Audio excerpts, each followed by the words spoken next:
Okay, welcome to Economics 3.9. We're going to talk about prices. We're going to identify the role that prices play in our free enterprise system and the advantages that we have because we are a price-based system, and how that price-based system leads to a wider choice of goods and more efficient allocation of resources for us, and talk about bartering and rationing. And then we're also going to talk about the relationship between prices and profit incentive, because anybody who's in business is in business to make a profit. Now, bartering. Bartering is one of my favorites. When I had my business, I loved to barter. And that is a direct exchange of one set of goods or services for another. You might have a friend where, hey, if you stop and you get me a Coke today, I'll buy you one tomorrow. And money never changes hands, but you're bringing a good or a service for each other. Supply shock. This is a sudden shortage of a good. I could say in COVID, we had a supply shock with toilet paper and paper towels. I still don't understand what it was, but people were freaking out because there wasn't toilet paper anywhere. Not even the sandpaper kind. Rationing. This is where goods and services are allocated using something other than price. This happened during World War II, where people were rationed sugar, lots of different things. Some countries still ration. We talked about Cuba, where they rationed bread. You only got a daily ration of bread. And then we also have the black market. And the black market is the underground economy. It's where stuff are sold illegally. They're not concerned about government control or price. Illegal drugs would be in the black market. Selling weapons illegally, black market. Anything that's really under the table illegally would be black market. Now, our price system. This is a delicate balance of supply and demand. And consumers and producers have to play a role in this, okay? And so that price system affects us as a consumer because that's the price I got to pay. The price system for a Lamborghini, how does it affect me as a consumer? I'll never own a Lamborghini. Never will. Somebody talked the other day about how Tesla is trying to, within 4 or 5 years, they'll have a car that's $25,000. That price system could affect people. Maybe more people would be able to afford a Tesla. Now, prices and consumers, and then in the free market, you see a lot of sales all the time. These are marketing gimmicks, honestly. Low prices guaranteed. What makes you want to feel really warm and fuzzy that they have the cheapest prices. They'll give price match guarantee, all kinds of things.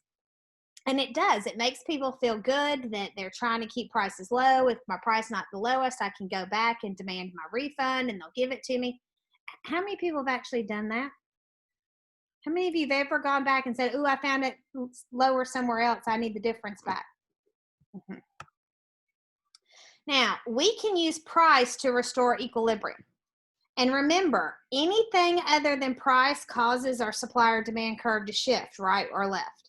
But when it's just a change in price, we're either moving up and down that demand curve or up and down the supply curve. So let's look at this graph here. Something has happened that has shifted our supply curve to the right. So our equilibrium went from point A to point C. And if you go down this demand curve now, it's just going to change our price. Instead of being about $900, we're going to sell for about $450, $425.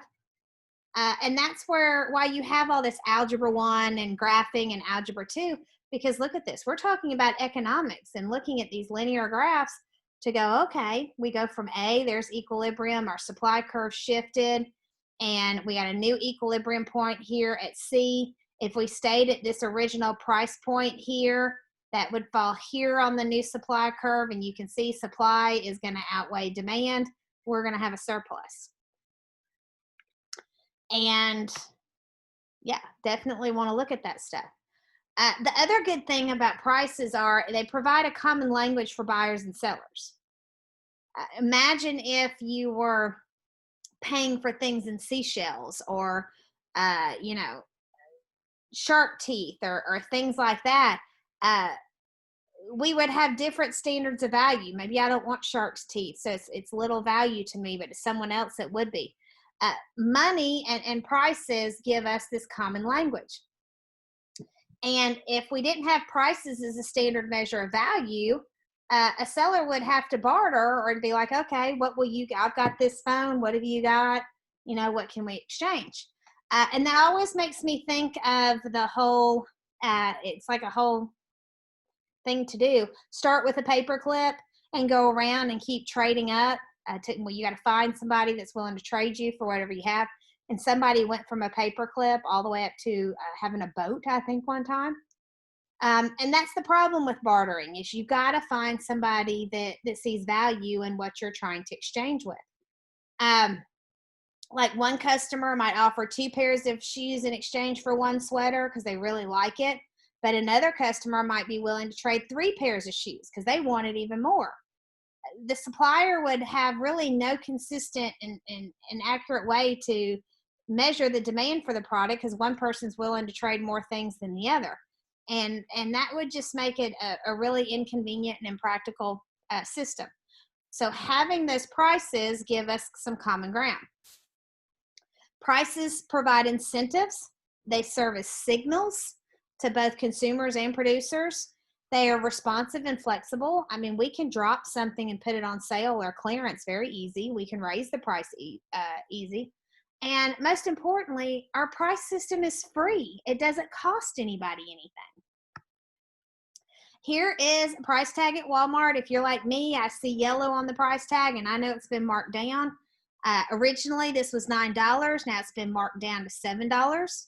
So what's this price tag telling people? There's a surplus. Demand was not as great as supply. Supply was greater. We have a surplus. So now if they want to get rid of these items, nobody was buying them, they've got to mark the price down to increase demand. Rationing, talked about that. And here's during World War II. When we go to war, factories will convert from creating what they normally have, like tire, rubber, bicycle, cars, and produce other things. Through COVID in 2020, we had the same thing happen, only we weren't at war. We were, technically we had a war on the virus. And a lot of manufacturers were shifting from producing everyday items to PPE equipment, masks and shields and things that our front lines needed to fight the disease, fight this virus. So tires and rubber footwear were rationed, bicycles and cars, gasoline. I remember being a child and sitting in line with my mother because gasoline was rationed. You could only get 10 gallons. Sugar and coffee. Stoves and typewriters. That sounds interesting, but you could take those manufacturing plants, and instead of making a stove and typewriter, be making like tanks and weapons. So how does the price system do all of this? What are the benefits? Well, one, it allocates resources efficiently. It's a common language for buyers and sellers. It provides incentives to buy and sell. I mean, we're wanting things cheaper. If I sell my phone, I'm going to get money. It helps consumers choose. Why is this phone more expensive than this phone? Is it worth it? Is it worth the price difference? Yes, I think it is, or no, it doesn't. I'm going to get this one. And it's responsive and flexible. Again, just like the Walmart ad at $9, they had a surplus. If they drop the price, which they can put it on sale, it's going to increase demand. And most importantly, it's free. It doesn't cost anybody anything. Our price system, it's free. Now, market-based economy, we've talked about this. This gives us a lot of freedom of choice, a lot of diversity in our goods and services. If we went to other types of countries, they decide, especially communistic societies, decide on what's produced. The government does. We don't have that big a variety. Prices help us choose among similar products. If you're going to the store and you want bread, you might be looking at, which one's the cheapest price? You buy footwear in a wide range of prices. Some are as cheap as $20, and I mean, some people are $200 designer basketball shoes. Whew. And your income's probably going to have a lot to do with your decision. I mean, I'm not going to buy a $200 pair of shoes, but somebody who's on their feet all day, a doctor or a nurse, and needs really comfortable shoes might be willing to. And the prices really provide an easy way for you to narrow your choices. Again, if I see a price tag of $200, I'm walking away. Somebody else might go, oh, that's great. Here you can see market-based economy. We have a lot of diversity. Looks like we've got an Italian restaurant, the Curitos. It says Indian right there.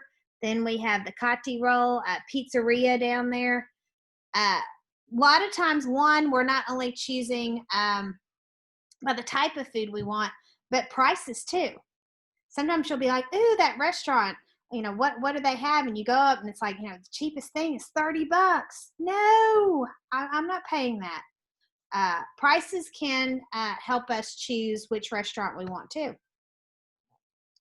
Now, efficient resource allocation, it goes hand in hand with profit. If we can operate and use our resources wisely, it's going to help us make an increased profit.